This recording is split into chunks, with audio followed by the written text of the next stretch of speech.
Spark Books here. Today, I'm going to explain the book, The Advice Trap, by Bungay Stanier. Take care, enjoy the book, and have a nice day. The Advice Trap 2020 is a practical guide to taming your inner advice monster. Many of us give advice compulsively because we're insecure and want to control the situations we're in, but that comes at the cost of alienating ourselves from other people and stifling innovation in the workplace. Instead of jumping in with solutions, we need to cultivate a deep sense of curiosity and really learn to listen to other people. Key idea number 1. Unwanted advice hinders problem solving. When someone is discussing an issue, we all want to offer advice. We now have solutions we want to offer. Why not? Helping someone in need, isn't it? In some cases, advice is useful. For instance, not telling someone where the restroom is would be odd. However, telling individuals what to do is usually counterproductive. The point: unwanted advice hinders problem solving.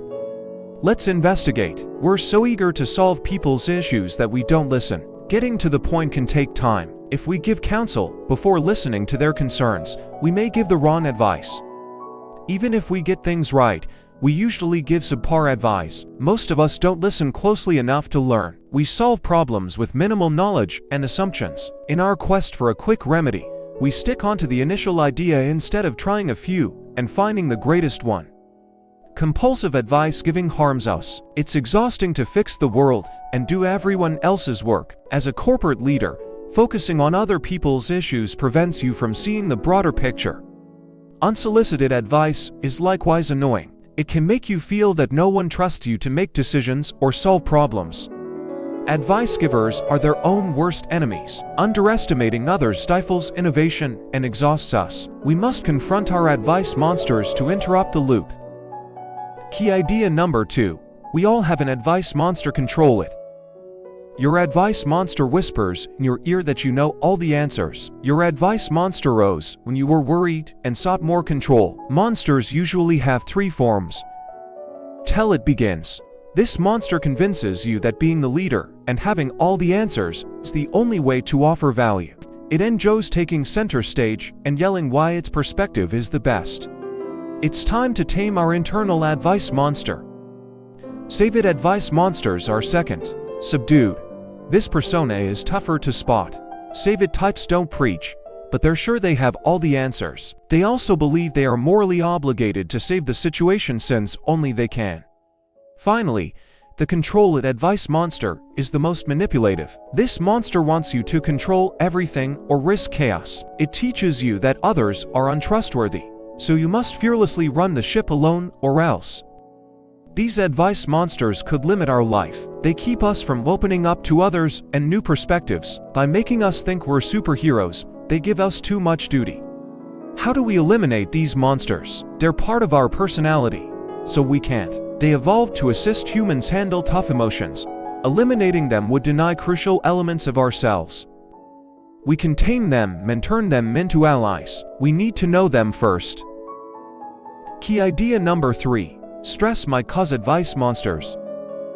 Our advice monsters are triggered by particular stimuli, like pups barking at cars. Find your triggers to tame your monster. Who and what triggers your advice-giving reflexes? Author's brother Time. Despite his best efforts, being near his sibling causes his control itself want to take over. Stress causes advice monsters. Others may summon their advice monster around strangers, or being around inexperienced folks. After identifying the persons who trigger this inclination, identify the conditions. Do you have to give work advice? Political debates. When you're overwhelmed, triggers vary by person. Next, consider your trigger response. What happens when your advice monster acts? Do you provide teammates unasked for solutions, or fill date silences to take control? Honesty is key in this practice. Examples can disrupt the advice-giving cycle. After gathering some good instances, you can assess the benefits and drawbacks of your compulsive advice giving. We give counsel for a minimal compensation. Solving a problem may make you feel knowledgeable or useful. Dominating a meeting may make you feel in charge, but it will cost. Advice giving can alienate and overwhelm you. Self must let go of instant enjoyment and construct a future you that doesn't give advice out of fear or reflex to adapt and grow. Imagine what's possible when you can just be among people without an agenda. Key idea number 4. We should ask better questions instead of offering solutions. Toddlers are known for asking questions about their surroundings. Red ladybugs why? Peanut butter sandwiches for lunch why? That classmate has 2 mothers why? They're curious and honest. As we grow up, we stop asking questions and start telling everyone what we think. Get back to basics to become good leaders. Instead of offering solutions, we should ask better questions. How do we learn good questions? Keep them short and open-ended. Asking what's on your mind lets the other person respond freely. Wouldn't you agree? And don't you think? Are statements disguised as inquiries? Conversation ends. After receiving a response, we should refrain from giving advice and instead ask follow-up questions like more. This simple question causes people to delve deeper and expose hidden issues. What's your biggest issue here? Is another nice follow-up. When you get an answer, your advice monster will yell at you to find the perfect solution. But don't. Ask more. Encourage them to choose their actions. What do you want? If you say yes, what must you say no to? What was most useful or valuable here for you? Is a terrific approach to wrap up. Lectures are less helpful than letting someone figure it out. You develop the most crucial leadership trait, curiosity, by asking great questions. Listening to others lets them tap into their inner wisdom and find purpose. Key idea number 5. People do anything to avoid vulnerable conversations. Asking questions will help you develop a coaching habit instead of being ruled by your advice monster.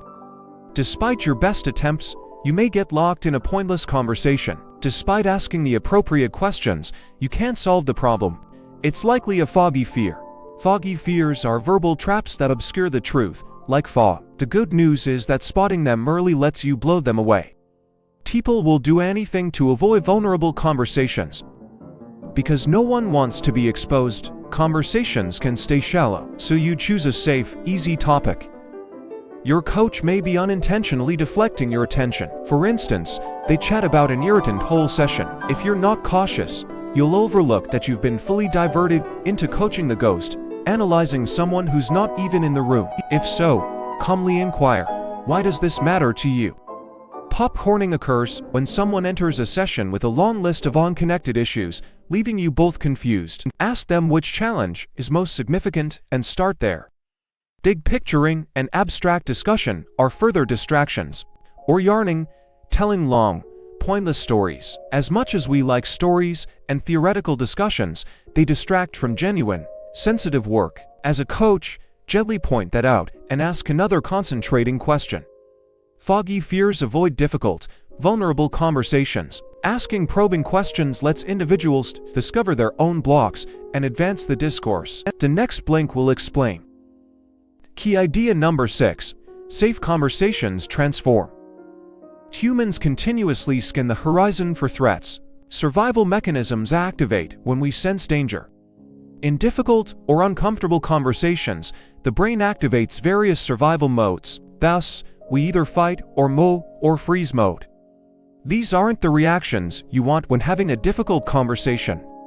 The point: safe conversations transform. For ways to make someone feel safe, support them first. Listen and encourage with nods and encouraging phrases. Use we and us to demonstrate teamwork and problem solving. Support reduces defensiveness. Second, show respect by demonstrating your equal status. People compare strengths in partnerships. Coaches must let go of power and control and be vulnerable with their clients. Share your process and insecurities and demonstrate that you value their thoughts as much as your own. Feeling equal gives them autonomy. The third safety factor: people are more willing to open up if they feel involved. Finally, manage expectations and never surprise someone. It will put them on edge. Structure and task times might also help children relax. You may assist people have life-changing conversations by fostering a safe, supportive setting. Key idea number 7. Becoming coachable is essential to coaching. No one can climb Mount Everest in one attempt. He rests and adjusts to the air pressure between steps. Taming your advice monster and building your coaching mindset will take time. You may progress, then revert to your old ways. It's hard, but you're changing lifelong behaviors. It will take time to perfect. Coachability is crucial to coaching. Coaching is best practiced. Coaching doesn't require a private session. Every conversation requires listening and asking questions. Open-ended questions regarding your family's day. Ask coworkers how they think you can tackle challenges. Always be interested and open-minded. Phone, Zoom, and Skype coaching are also options. Emails and messages are also fantastic locations to practice. Let coaching permeate your life. Coach and be coached to keep learning. That involves getting feedback and improving where you can. It need a coach. Coaching identifies difficulties. Avoiding coaching, how? What makes you vulnerable? Being more empathic and understanding will help you work better with others. Tamed advice monsters take a lifetime. Like climbing Everest, the journey is just as vital. Enjoy the process and be proud of your willingness to learn and progress. Most of us provide counsel obsessively because we believe we can only add value if we have solid solutions. Telling people what to do all the time backfires if we stop listening to them. Asking questions instead than giving advice is key. We can then identify the true issue and empower the person to solve it. To view more content like this, subscribe. Don't forget to like and turn on notifications. The channel really benefits from it. I appreciate you being here.